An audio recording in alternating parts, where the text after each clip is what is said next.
তোমাদের সুখ ভোগ, তোমাদের খাওয়া চলাফেরা ইত্যাদিকে ধ্বংসকারী যেই জিনিস, সেই জিনিসকে বেশি বেশি করে স্মরণ করো। অর্থাৎ মৃত্যুর মাধ্যমে তোমার সব কিছু শেষ হয়ে যাবে, সেই মৃত্যুকে বেশি বেশি করে স্মরণ করো। এই হাদিসের ব্যাখ্যায় আল্লামা দাক্কাক রহমতুল্লাহ আলাই, একজন বিশিষ্ট আলিম, তিনি বলেন, যে ব্যক্তি মৃত্যুর কথা বেশি বেশি করে স্মরণ করে তাকে তিনটি বস্তু, তিনটি বিষয় তাকে দান করা হয়। একটি হচ্ছে তাজিলুত তাওবা, সে যখন তার মৃত্যুর পথযাত্রী হয়, তার আত্মীয় স্বজন যখন তাকে মৃত্যুর জন্য শেষ মুহূর্তে এসে গেছে, ঘনিয়ে গেছে, এবার আমাদের দেশে একটি নিয়ম আছে যে উত্তর দিকে মাথা দিয়ে শোয়ায়, মৃত্যুর আগ দিয়ে উত্তর দিকে মাথা দিয়ে শোয়ায়। এটা কেন করেন তা আমার জানা নেই।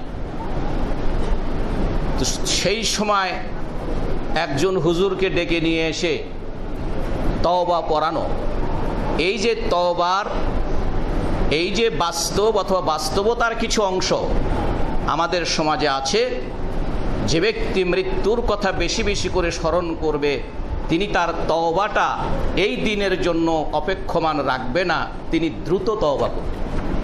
তাহলে এক নম্বর, তাকে যা দান করা হবে যে তিনি তাজিলুত তাওবা, খুব দ্রুত তওবা করে নেবেন আল্লাহর কাছে তার গুনাহগুলোর জন্য, তওবা করতে দেরি করবেন না।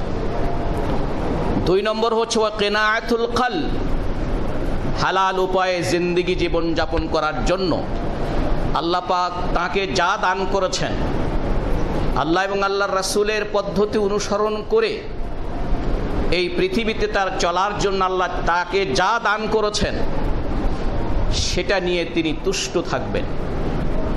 তিন নম্বর হচ্ছে ওয়া নাশাতুল ইবাদা, এবং আল্লাহর ইবাদত বন্দেগী, আল্লাহর পূর্ণ আনুগত্য করার মধ্যে, আনুগত্য করার ক্ষেত্রে, ইবাদত বন্দেগী করার ক্ষেত্রে তিনি সক্রিয় থাকবেন। তাহলে যে ব্যক্তি বা যারা মৃত্যুর কথা বেশি বেশি করে স্মরণ করবে তাদেরকে তিনটি জিনিস দান করা হবে। তার একটি হচ্ছে দ্রুত তওবা করবেন, দ্বিতীয় হচ্ছে তার যা হালাল উপায়ে যা তার কাছে আছে তাতে তিনি পরিতুষ্ট থাকবেন, আর তিন নম্বর হচ্ছে তিনি ইবাদতে আল্লাহ রাসূলের আনুগত্যে সক্রিয় থাকবেন।